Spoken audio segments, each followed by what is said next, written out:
بسم اللہ الرحمن الرحیم۔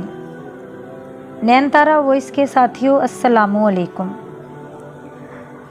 ہماری آج کی ویڈیو میں ہم پڑھیں گے ولید کا مروان سے مشورہ۔ ولید بن عقبہ ایک رحم دل اور خاندان نبوت کی تعظیم و تکریم کرنے والا گورنر تھا۔ وہ یزید کے اس حکم سے بہت گھبرایا۔ اس حکم کی تعمیل اس کے لیے مشکل تھی، مگر وہ عدم تعمیل کی صورت میں اس کے انجام سے بھی باخبر تھا۔ اس نے مشورے کے لیے اپنے نائب مروان بن حکم کو بلوا بھیجا اور ساری صورتحال سے آگاہ کیا۔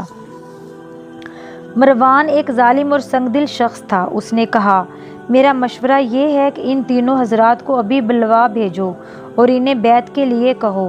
اگر وہ بیعت کر لیں تو ٹھیک، اور اگر انکار کریں تو ان کا سب کا سر قلم کر دو۔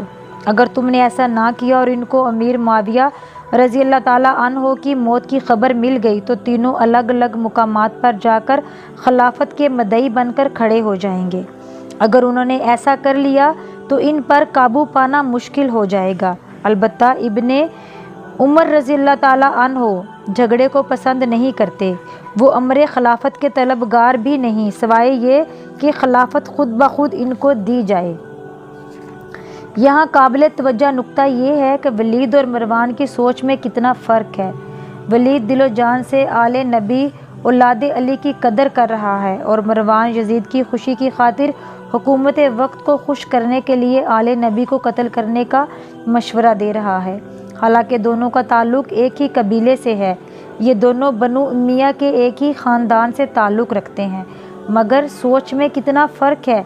ولید بن عقبہ سے پہلے مروان بن حکم ہی مدینہ پاک کا گورنر تھا۔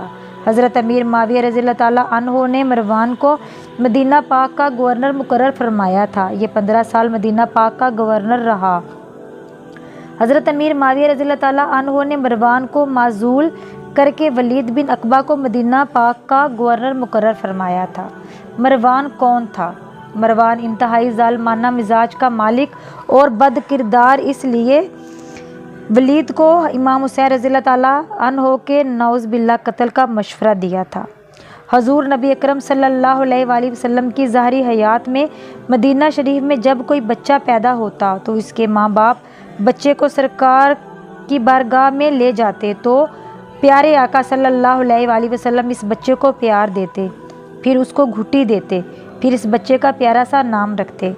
مروان بھی اسی دور میں پیدا ہوا تو اس کی نانی نانا سرکار کی بارگاہ میں اس کو لے کر آئے تاکہ سرکار صلی اللہ علیہ وآلہ وسلم نگاہ کرم فرمائیں اور گھٹی دیں تاکہ بچے کا بخت بلند ہو، نصیب بلند ہو۔ جب مروان سرکار صلی اللہ علیہ وآلہ وسلم کی بارگاہ میں پیش کیا گیا تو غیب دان آقا صلی اللہ علیہ وآلہ وسلم نے مروان کو دیکھتے ہی فرمایا، یہ گرگٹ کا بیٹا ہے اور خود بھی گرگٹ ہے۔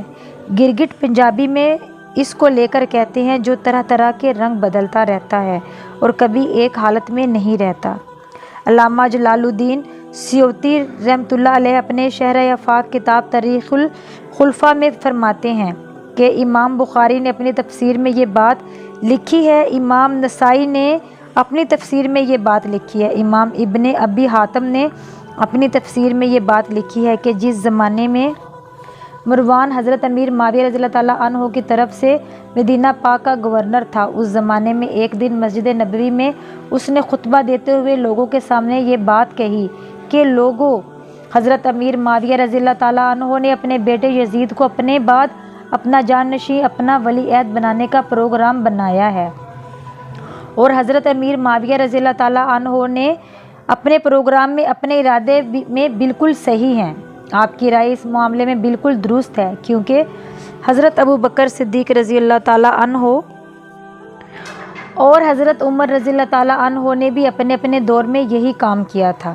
حضرت امیر معاویہ رضی اللہ تعالیٰ عنہ کوئی نیا کام نہیں کر رہے، بلکہ صدیق اکبر اور فاروق اعظم رضی اللہ تعالیٰ عنہ کی سنت پاک پر عمل فرما رہے ہیں۔ جب مروان نے یہ بات کہی تو اس مجمع میں سیدنا صدیق اکبر رضی اللہ تعالیٰ عنہ کے بیٹے حضرت عبد الرحمن رضی اللہ تعالیٰ عنہ بھی بیٹھے تھے۔